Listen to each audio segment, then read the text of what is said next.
নমস্কার প্রিয় দর্শক শ্রোতা মণ্ডলী, সমাচার ত্রিপুরা চ্যানেলের পক্ষ থেকে নিয়ে শুভেচ্ছা এবং ভালোবাসা। আমি ডক্টর এস.পি. গোস্বামী আপনাদের কাছে এসেছি হোমিওপ্যাথি নিয়ে আলোচনা করব। হোমিওপ্যাথি দারুণ একটা চিকিৎসা পদ্ধতি, কি বলবো। আমি যত দিন যাচ্ছে আমি তো করছি, প্রচুর পেশেন্ট আসছে, তাদেরকে চিকিৎসা করছে আর ভালো হচ্ছে না। আর এটা দেখে আমার মনে হয় যেন হোমিওপ্যাথি একেবারেই সেরা, মানে কি বলবো, সমস্ত বিভাগ যত চিকিৎসা পদ্ধতি আছে তার চেয়ে একদম সেরা সেরা সেরা সেরা। কারণ কি, যেখানে দেখা যায় লক্ষ টাকার দরকার আর সেখানে হোমিওপ্যাথি 2 ফুটা 3 ফুটাতেই রোগ ভালো হয়ে যাচ্ছে, তাহলে এটা তো একটা রেকর্ড। কিন্তু ব্যাপার হচ্ছে কি, দেখুন কমার্শিয়াল যুগ তো, প্রত্যেকটা বিভাগই তার নিজস্ব বাণিজ্যিক একটা মার্কেট তৈরি করে রেখেছে। সেটার জন্য কেউই হোমিওপ্যাথিকে এত গুণ থাকা সত্ত্বেও যে একেবারে একটা বিরাট দাম দেওয়া বা এটাকে একেবারে উঁচু জায়গায় স্থান দেওয়া, এটা করতে রাজি না, ইচ্ছে করে রাজি না। মানে এটা করলে তো আমার নিজের বিভাগে আর কেউ বিশ্বাস করবে না, তখন আমাদের অধঃপতন হয়ে যাবে, বুঝতে পারছেন তো। এটার জন্য আমি বলবো যে এটা আসলে ঈশ্বরেরই ইচ্ছা। এই জন্য সব কিছু নিয়েই থাকতে হবে, ভালো মন্দ মানুষ আছে, ভালো মন্দ বিভাগ রয়েছে, সব কিছু নিয়েই থাকতে হবে। আর আমি সবসময় বলেছি যে অ্যালোপ্যাথিকে কখনো অবজ্ঞা করা যাবে না। অ্যালোপ্যাথি যে খারাপ কিছু মোটেই না, অ্যালোপ্যাথি ছাড়া মানুষের কিন্তু বাঁচার কোনো উপায় নেই, কথাটা মনে রাখবেন। অ্যালোপ্যাথি ইমার্জেন্সি মেডিসিনের জন্য পৃথিবী বিখ্যাত। অ্যালোপ্যাথি না থাকলে মানুষের যে কী হতো ভাবতেও পারবেন না। কিন্তু রোগের ক্ষেত্রে, জটিল রোগের ক্ষেত্রে হোমিওপ্যাথি বেশ ভালো রেজাল্ট দেখিয়েছে, এই জন্য তার একটা আলাদা সুনাম আছে অনেক সময়। কারণ অ্যালোপ্যাথি তো জেনারেলি স্থূল চিকিৎসা করে, ওই যে বললাম না, কোনো কিছু ভেঙে গেছে ওটা কেটে ছেড়ে জোড়া দিয়ে দিলাম, হাত দিয়ে বানিয়ে দিয়ে দিলাম। মানে মানুষের শরীরটাকেও একেবারে গড়ে পিটিয়ে জোড়া টোড়া দিয়েও বানানো যায়, অ্যালোপ্যাথির সে ব্যবস্থা আছে। আর এটাই সিস্টেম। এছাড়া অ্যালোপ্যাথি মানুষের দেহ কি দিয়ে তৈরি, সেই মলিকুল, সেই রক্ত মজ্জা সমস্ত কিছুকে একেবারে কেটে ছিঁড়ে অ্যানালাইসিস করে দেখেছে যে কোনটা কোন জায়গায় আছে, কি আছে, কিভাবে তৈরি হচ্ছে, কিভাবে ব্লাড তৈরি হচ্ছে, এটাতে কি পার্সেন্টেজ রয়েছে, কি আছে, সবগুলো বুঝে সুঝে একেবারে পারফেক্ট ট্রিটমেন্ট।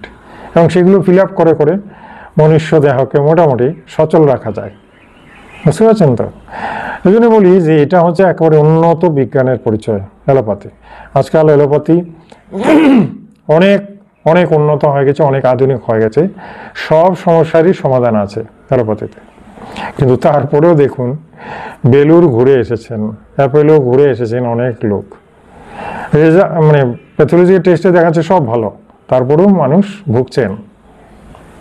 তখন মানুষ একেবারে হতাশ হয়ে যান, আরে সব কিছু ঠিক আছে তারপরেও রোগে ভুগছে, বুঝতে পারছেন তো। আপনারা যারা আমার ভিডিও দেখছেন, এরকম কেস প্রচুর আপনাদের আছে, শুনেছেন বা দেখেছেন বা নিজেরও হতে পারে। হ্যাঁ, ব্লাড টেস্টের রিপোর্টে দেখা যাচ্ছে কিচ্ছু নেই, আবার শরীরে সমস্যাটা যাচ্ছে না। তাহলে বুঝতে হবে যে এটা বড় একটা অদৃশ্য রোগ, অদৃশ্য শক্তি, সেটাকে সেই তান্ত্রিক পদ্ধতিতে, আধ্যাত্মিক পদ্ধতিতেই ঠিক করতে হবে। দ্যাট ইজ হোমিওপ্যাথি হচ্ছে একটা চোখে দেখা যায় না সেরকম একটা ট্রিটমেন্ট প্রসিডিউর। প্রথম দিকে এটাকে বিশ্বাসই করা হতো না, তারপর ধীরে ধীরে ধীরে আজকে এখন দেখা যাচ্ছে যে সকলেই হোমিওপ্যাথির ভক্ত, বিশ্বাস করেন। আর সেই বিশ্বাসটা তৈরি ধীরে ধীরে হয়েছে যখন দেখা গেছে এই 1 কোটা 2 কোটা ঔষধ মানুষকে সুস্থ করেছে, আর তখনই কিন্তু মানুষের মনের মধ্যে একটা বিশ্বাস তৈরি হয়ে গেছে। সকলেই বুঝতে পেরেছেন না, ঠিক আছে, এটার মধ্যে কিছু রেজাল্ট আছে, অতএব ওষুধ খাওয়া যায়। আর ওষুধ খাওয়া তো খুব সহজ, জানেন তো। হোমিওপ্যাথি খুব বেশি হলে মাদার টিনচার, না হয় পটেন্সি ড্রপ, সুতরাং এগুলো খেতে একেবারে সহজ। তো সব দিক দিয়ে সুবিধে, সব দিক দিয়ে সুবিধা, যেমন শিশুদের সুবিধা, যেমন যুবকদের সুবিধা, তেমন বৃদ্ধদের সুবিধা, সব আর সুবিধা। আর এই জন্যই হোমিওপ্যাথি ইজ দ্য গ্রেট। আসুন আমি হোমিওপ্যাথি সম্পর্কে আপনাদের সব কিছু শিখিয়ে দিতে চাই। যারা মেধাবী, যারা বুদ্ধিমান এবং যারা কৌতূহলী, আমার ভিডিওটা দেখুন, কি বলতে চাইছি, কি বলেছি, সবগুলো ভালো করে দেখুন, লাভ হবে। মানে একটা কিছু শিখতে পারবেন আর সেই শেখাটা আপনার আয়ু বাড়িয়ে দেবে, আপনার আয়ু বাড়িয়ে দেবে, আমি বলছি তো। কারণ আপনি যদি জানতে পারেন যে এই রোগের এই ঔষধ, আপনি যদি জানতে পারেন যে কখন কোনটা খাবো, আপনি যদি জানতে পারেন যে কোন রোগের কোন ঔষধ, তাহলে চিন্তা করে দেখুন তো আপনার কতখানি সুবিধা হবে। কারণ রোগ ব্যাধি তো আছেই, থাকবেই, নিরোগ দেহের মানুষ কেউ নেই পৃথিবীতে, রোগ ব্যাধি আপনার থাকবেই। আসবে, তখন সেই মুহূর্তে আপনি তো জানতে পারলেন, হয়তো বা নিজে নিজে ওষুধ কিনে খেয়েও আপনি সুস্থ হয়ে যেতে পারেন। আর হচ্ছেন, প্রচুর মানুষ আমার ভিডিও দেখে সুস্থ। আসুন, আজকে আমি যে ওষুধটা নিয়ে আলোচনা করব, সেই ওষুধটার নাম হচ্ছে মার্কসল, মার্ক সলিউলাস। এই মার্কসল ক্যাটাগরিতে আরো ওষুধ আছে, মার্ক করে আছে, মার্ক বিনায়ড আছে, মার্ক পটায়ড আছে, মানে অনেকগুলোই আছে। অনেক এই মার্ক জাতীয় মানে পারদ থেকে তৈরি অনেক ধরনের ঔষধ রয়েছে, এবং ওষুধটা খুব হার্ড, কিন্তু মানে এমনি এমনি খাবো, ইচ্ছে মতো খাবো, লক্ষণ না বুঝে খেয়ে নেবো, একদম হবে না। আপনি খেয়েছেন তো কিন্তু রোগ বাঁধবে। রোগ শুধু নয়, অ্যাগ্রাভেশন হলে আপনার মার্কসল আপনাকে সমস্যায় ফেলে দেবে। এই জন্য আজকের ওষুধটা আমি বলবো না আপনারা নাড়াচাড়া করতে, বলবো না, এটা বলতে গেলে হোমিওপ্যাথি অ্যান্টিবায়োটিক।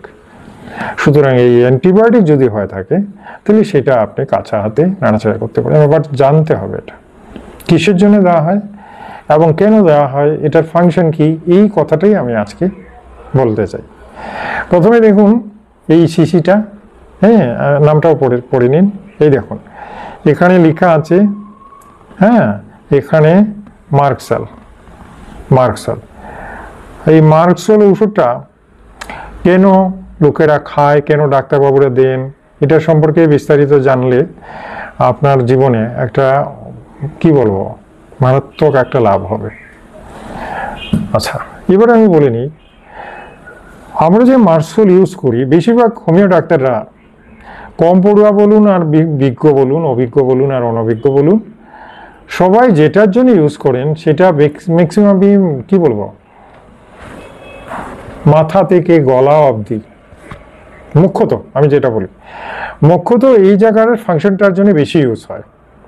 কিন্তু তারপরেও আমি বলবো যে পেটের সমস্যা তো মার্কসল ইউজ হয়, বুঝতে পারছেন তো? তাহলে পেটের সমস্যাতেও যেমন মার্কসল ইউজ হয়, এই মুখমণ্ডল, গলা, নাক, হ্যাঁ, টনসিল, গলা, নাকের ভেতর, নাকের মানে এই সমস্ত কিছুর জন্য মার্কসল কিন্তু ইউজ হয় থাকে, এবং সেখানে সে একেবারে ম্যাজিক দেখায়, দুর্দান্ত রেজাল্ট, বুঝতে পারছেন? এই কারণে মেডিসিনটা খুব বুঝে প্রয়োগ করা দরকার। লক্ষণ না বুঝে প্রয়োগ করলে কিন্তু সাইড এফেক্ট হবে, অ্যাগ্রাভেশন হবে, মারাত্মক অ্যাগ্রাভেশন হবে, কথাটা আপনারা জানবেন। আর সেটা হলে কিন্তু সমস্যা হবে, ভীষণ সমস্যা হবে। এই জন্য বলি এটা আপনারা হুট করে নাড়াচাড়া করতে যাবেন না। মার্কসল সত্যি সত্যি একটা হার্ড মেডিসিন। আসুন লক্ষণগুলো ভালো করে বুঝিয়ে দিই। প্রথমত মনে করুন কারোর টনসিল হয়ে গেছে, টনসিল ফুলে গেছে, টনসিলে ব্যথা হচ্ছে, ঢুক গিলতে কষ্ট হচ্ছে, হ্যাঁ, জ্বর জ্বর ভাব, এই সমস্ত কিছু আছে। মার্কসল 200 খেতে হয়, এখানে কিন্তু 30 নয়, অনেক কিছু বুঝতে হবে আপনাকে।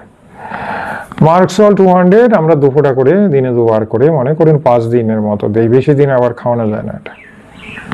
এতে কিন্তু একেবারে অ্যান্টিবায়োটিকের কাজ। অর্থাৎ অ্যালোপ্যাথিতে গেলে যেখানে অ্যান্টিবায়োটিকই দিতে হতো সেখানে মার্কসল 200 দিলে পরে একদম সুস্থ। মাড়ির ঘা, দাঁতের মাড়িতে ঘা হয়ে গেছে, দাঁত দিয়ে রক্ত পড়ে, এই সমস্ত ক্ষেত্রেও মার্কসল দেওয়া যায়, ডোজ একই, বুঝতে পারছেন? গলা ব্যথা, গলায় ঘা, এই সমস্ত ক্ষেত্রেও মার্কসল, ঠিক আছে? সর্দি হয়ে গেছে, সর্দি ভেতরে জ্বালা করছে, পলি হয়ে গেছে, পলিপাস আছে ভেতরে, নাক দিয়ে সর্দি যাচ্ছে, নেজেল পলিশ তৈরি হয়েছে, নাকের ভেতর জ্বালা জ্বালা করছে, এই সমস্ত ক্ষেত্রেও নেজেল যে ডিসঅর্ডার সেটাতেও কিন্তু মার্কসল দেওয়া হয়। কারণ এই মার্কসল এত ভালো একটা মেডিসিন, আমি বলবো যে মার্কসলের গুণাগুণ বলতে গেলে চ্যালেঞ্জ করতে পারে অ্যালোপ্যাথি ওষুধগুলোকে, অ্যালোপ্যাথি অ্যান্টিবায়োটিককে চ্যালেঞ্জ করে দেয়। এটা বুঝতে পারছেন কতখানি শক্তিশালী ওষুধটা? এই জন্যই বলি যে এই সমস্ত হার্ড মেডিসিন আপনারা কাঁচা হাতে নাড়াচাড়া না করেই ভালো। আমি তো বলবো একদম না, অন্তত মার্কসল কাজ করবেন না, করবেনই না। শিখে নিন, জেনে নিন কীভাবে। আপনার এই ধরনের সমস্যা হলে মনে করুন টনসিলের ব্যাপার, গলা ব্যথার ব্যাপার, সমস্যা, আমার সাথে কনসাল্ট করুন, বা অভিজ্ঞ কোনো হোমিওপ্যাথি ডাক্তারের সাথে কনসাল্ট করুন, তিনি দিলে দিবেন। কিন্তু আপনি নিজে কিনতেও যাবেন না, খেতেও যাবেন না, এটা আমার রিকোয়েস্ট। কারণ আপনার ব্যবহার আপনি জানবেন না, আপনি বেশি খেয়ে নেবেন বা উল্টাপাল্টা করবেন, এতে রোগ আরও বাড়বেও, সমস্যা বাড়বে। আর সেটা থেকে রেহাই দেওয়া তখন অন্য ডাক্তারের পক্ষে খুব সংকটজনক হয়ে যাবে, কারণ মার্কসেলের রিয়েকশনটা কাটানো বড় কঠিন, চট করে কাটানো যায় না। এই জন্য বলি যে এই সমস্ত জিনিস খুব বুঝে সুঝে এগুলো দরকার। হোমিওপ্যাথি চর্চা করবেন, হোমিওপ্যাথি করবেন যারা ডিগ্রি ডিপ্লোমা নেননি, বাড়িতে আমার ভিডিও দেখে দেখে ট্রাই করছেন, এটা কিনছেন ওটা কিনছেন, অনেকে বেশি বেশি ওষুধ কিনে ফেলেছেন। এখন থেকে আমি সবাইকে মানা করছি আর ওষুধ কিনবেন না, কেউ না। হয়তো আজকে একজন ফোন করে বলছেন, স্যার আপনার ভিডিও থেকে ওষুধ কিনে ফেলেছে, এখন খাওয়ার নিয়মটা বলুন। বাহ, সুন্দর কথা। আমার প্রথমত আমার সময়ই নেই আপনাকে খাওয়ার নিয়ম বলে দেওয়া। দ্বিতীয় হচ্ছে আপনি প্রথমে হুট করে একটা জিনিস কিনে নেওয়া, আমি তো বারণ করেছি, না কিনতে বারণ করেছি আমাদের ভিডিওগুলো শেখার জন্য। হ্যাঁ, শেখার জন্য বলি। আমি তো বারবার বলছি যে কিনবেন না, খাবেন না। আপনি নিজে নিজে কাঁচা হাতে কি করে ট্যাকেল করবেন? 1 ডোজ খেয়েছেন, 2 ডোজ খেয়েছেন, মাঝখানে গোলমাল লেগে গেল, তারপরে আমাকে ডাকলেন, স্যার এখন কি করব? এটা কি সম্ভব? আমার 2-4 লাখ 5 লাখ সাবস্ক্রাইবার, এদের সকলকে কি আমার পক্ষে অ্যাডভাইস করা সম্ভব? সম্ভব নয়। সুতরাং এগুলো আপনার বোঝা উচিত। মাঝখানে কিন্তু আপনি আটকে যাবেন, আর আটকে যাবেন মানে বিপদ হবে। আর এই জন্যই ভুলেও ধরবেন না। হ্যাঁ, না ভুলে ধরবেন না। এগুলো যখনই ক্রিটিক্যাল কিছু হবে কনসাল্ট করুন, কথা বলুন, অভিজ্ঞ ডাক্তারের সাথে কথা বলুন, কোর্স করুন, ঠিক হয়ে যাবে। তাহলে আজকে জেনে নিলেন যে মার্কসেল কেন খাওয়া হয়। মুখ্যত আমি যেটা বলেছি 1 ক্যান্সার অ্যান্টিবায়োটিক, এবং পুরোপুরি মুখমণ্ডল, গলা থেকে শুরু করে এই সমস্ত কিছুর জন্য মার্কসেল দেওয়া হয়। আবার আমাশয় হলেও মার্কসেল লোকেরা খায়, পায়খানা শ্লেষা যাওয়া। আসলে ব্যাপারটা ঠিক শ্লেষা বা এটা নয়, অ্যান্টিবায়োটিক টাইপের কাজ করে স্টমাকটাকে সে পরিষ্কার করার চেষ্টা করে এবং সেখানে মিউকাস ফর্মেশনটা বন্ধ করে। বুঝতে পারছেন তো? এই জন্যই মার্কসেলের একটা বড় গুরুত্ব রয়েছে। এই ওষুধটা খুব চলে, সব ডাক্তার এই দোকানে এটা রাখেন, এবং অনেক লোককেই দিয়ে সত্যি কথা বলতে কি তাকে সেই বিপজ্জনক মুহূর্ত থেকে বাঁচানো যায়। সেটার জন্য আমরা মার্কসেল ইউজ করি। তো আমার চ্যানেলে আজকে যারা প্রথম এসেছেন, চ্যানেলটাকে সাবস্ক্রাইব করে নিন, বেল আইকনটা টিপে দিন, যাতে প্রত্যেকদিন আপনার মোবাইলে আমার ভিডিওটা চলে যায়। আর এই ভিডিওটা ভালো লাগলে একটা লাইক দেবেন, এটা আমার রিকোয়েস্ট। ঠিক আছে? আত্মীয় বন্ধুদের ভিডিওটা শেয়ার করুন, যাতে তারাও উপকৃত হয়। বুঝতে পারছেন? আমি আগামীকাল আর একটা মূল্যবান ওষুধ নিয়ে আলোচনা করব, সেটা সম্পর্কে আপনাদের বিস্তারিত জানিয়ে বুঝিয়ে বলবো। অবশ্যই ভিডিওটা দেখবেন এবং দেখে দেখে শিখবেন। হ্যাঁ, কোনো কোনো ওষুধ আমি খেতে বলি, এমন নয় যে সবগুলো আমি বলি যে কিনবেন না কিনবেন না, তা নয়। কিছু কিছু ওষুধ আমি কিনতে বলি, এবং হালকা ওষুধগুলো আপনারা নাড়াচাড়া করতে পারবেন। নাক্স, ব্রায়োনিয়া, এটা ওটা, এগুলো কেনা যায়, একটু ট্রাই করা যায়, শেখা যায়, ওর কোনো অসুবিধা নেই। কিন্তু হার্ড মেডিসিন যেগুলো, একদম না, মোটেই না, একদম নাড়াচাড়া করবেন। ঠিক আছে? আচ্ছা, আগামীকাল আবার আসছি, ততক্ষণের জন্য বিদায় চাইলাম। নমস্কার, ধন্যবাদ।